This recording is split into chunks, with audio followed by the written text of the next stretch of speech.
Assalamualaikum warahmatullahi wabarakatuh. Selamat datang di channel Kolom Santri, sebuah channel yang bisa menjadi sarana untuk thalabul ilmi. Pembahasan kita kali ini adalah antara onani dan absurdnya khilafiyah ala Ustadz Wahabi. Baru-baru ini telah viral potongan video tentang penjelasan seorang ustadz mengenai hukum onani di saat menjalani ibadah puasa. Kritik dari berbagai kalangan pun mengalir kepada beliau karena ada hal yang cukup aneh di telinga masyarakat umum dalam video tersebut. Dalam video tersebut, sang ustadz sempat menyatakan bahwa pendapat tidak batalnya puasa bagi pelaku onani cukup kuat. Hal inilah yang membuat masyarakat umum berasumsi bahwa sang ustadz setuju bolehnya onani saat berpuasa. Ada pula yang memahami bahwa sang ustadz setuju onani tidak membatalkan puasa meski hukumnya tetap haram.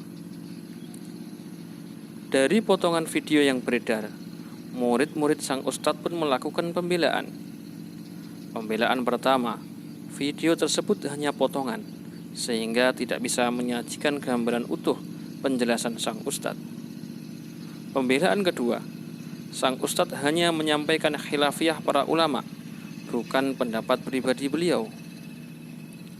Pembelaan ketiga, pendapat pribadi sang ustadz adalah onani membatalkan puasa. Terbukti dengan sang ustadz menyebutkan lebih dulu pendapat jumhur tentang onani membatalkan puasa dalam video lengkapnya. Terlepas dari pro kontra permasalahan tersebut, ada 3 hal yang perlu disoroti dalam hal ini. Pertama, sebuah hal yang cukup aneh ketika Ustadz pengikut Syekh Muhammad bin Abdul Wahab yang masyhur disebut Wahabi ini mendadak mengakui khilafiyah. Sang Ustadz lebih sering tidak mengakui khilafiyah dalam berbagai masalah furu'iyah, permasalahan tawasul, tabarruk, memperingati maulid Nabi, membaca tahlil bersama-sama di rumah duka, membaca yasin bersama-sama pada malam Jumat, membaca usolli ketika niat sholat, dan sederet permasalahan furu'iyah lainnya yang oleh sang ustadz langsung divonis bid'ah dan sesat tanpa ada kemungkinan khilaf para ulama di dalamnya. Namun anehnya, justru sang ustadz mengakui adanya khilafiyah dalam permasalahan onaninya orang yang berpuasa. Tentu ini sesuatu yang aneh dan lucu. Seandainya dalam semua permasalahan furu'iyah sang ustadz mengakui adanya khilafiyah antar ulama, tentu sang ustadz tidak mudah menuduh bid'ah dan sesat.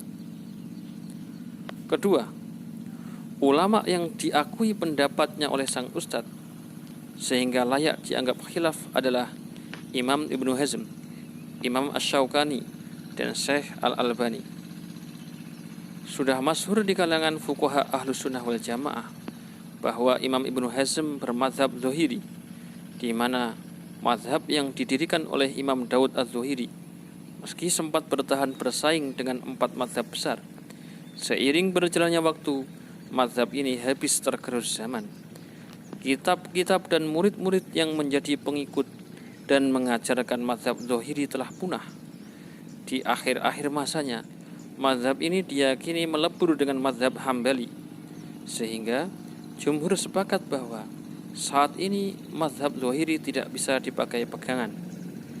Itulah kenapa Ahlus Sunnah wal Jamaah hanya mengakui 4 mazhab saja. Ada beberapa pendapat Ibnu Hazm yang cukup kontroversial, dan pendapat tersebut tidak dianggap khilafiyah oleh jumhur. Salah satunya, Ibnu Hazm berpendapat seorang laki-laki boleh melihat tubuh wanita yang hendak ia nikahi, termasuk auratnya. Lalu siapa Imam Asy-Syaukani? Dia adalah seorang tokoh di Yaman, lahir sekitar 750 tahun setelah Ibnu Hazm, lalu terinspirasi dengan karya-karya Ibnu Hazm, dan diyakini juga mengikuti mazhab Dzahiri.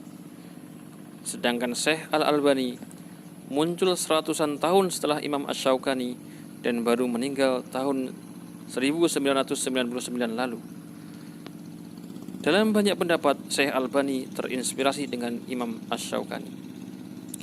Jadi kesimpulannya, 3 ulama yang disebut khilaf oleh sang ustadz bermuara pada satu orang, yakni Imam Ibnu Hazm, pengikut mazhab Zahiri, di mana mazhab tersebut saat ini sudah tidak bisa dipakai menurut Ahlus Sunnah wal Jamaah.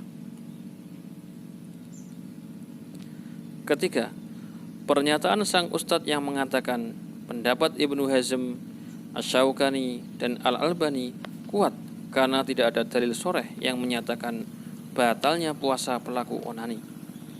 Pernyataan ini sebenarnya menunjukkan sang ustadz lebih setuju dengan pendapat tersebut, karena orang yang normal akan cenderung mengikuti pendapat yang dianggapnya kuat. Cuman metode pentarjihan sang ustadz juga perlu dipertanyakan. Hanya karena tidak ada dalil sharih batalnya puasa pelaku onani, sang ustadz langsung menganggap kuat pendapat yang menyatakan tidak batal. Padahal jika kita cari, tidak ada juga dalil sharih yang menyatakan puasanya pelaku onani tidak batal. Justru karena sama-sama tidak ada dalil sharihnya, maka perlu penggalian hukum melalui ijtihad, berusaha sungguh-sungguh memahami lalu menyimpulkan hukum dari ribuan nas yang ada. Jika metode penggalian hukum hanya karena nggak ada dalilnya, maka tidak batal. Itu artinya semua orang bisa menjadi mujtahid. Wallahu a'lam. Semoga video ini bermanfaat. Wassalamualaikum warahmatullahi wabarakatuh.